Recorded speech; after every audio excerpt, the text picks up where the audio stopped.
Hello and welcome to Talk BRICS. This year's BRICS Summit will be held from September the 3rd to the 5th in Xiamen, southeast China. With 4 million people, Xiamen is known for its mild climate and last year was ranked as China's 5th most suitable city for living. The coastal city is also one of China's major ports. Perhaps its most famous landmark is Gulangyu Island, a UNESCO World Heritage Site. Just a 6-minute ferry ride away, the Isle was once home to more than a dozen foreign communities from the 1840s onwards who built churches, hospitals and schools.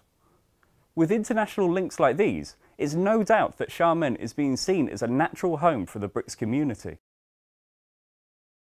The city of Xiamen has many natural areas of cooperation with other 4 BRICS countries, such as complementary resources and its geographic location. During 2011 to 2015, trade volume between Xiamen and BRICS countries increased nearly 10% every year. The 4 countries have all entered the top 20 trade destinations for Xiamen. This year marks 9 years since the first Leaders' Summit.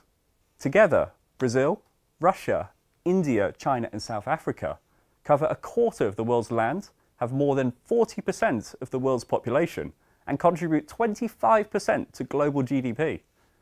In its short time of being, the BRICS have come to be recognised as a leading voice in global governance and a totem for emerging economies. The BRICS may even be about to grow again. A highlight of this year's summit could be a new BRICS Plus model, which would invite more countries into the BRICS fold. With the summit shortly about to get underway, global experts have been sharing their thoughts on the group and its influence with the world. This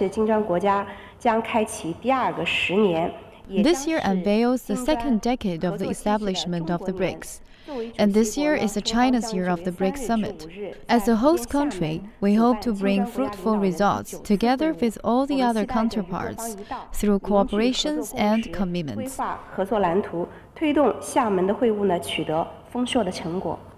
The fact is that BRICS has grown. It has grown, it has been propelled and pushed forward by all these 5 countries because they realize that this is the way forward for the next phase of globalization.